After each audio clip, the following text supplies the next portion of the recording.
Burası cengin başladığı yerdir.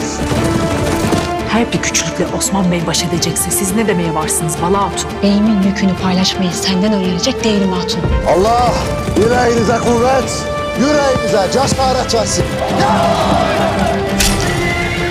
Bilirim şehit vereceğiz.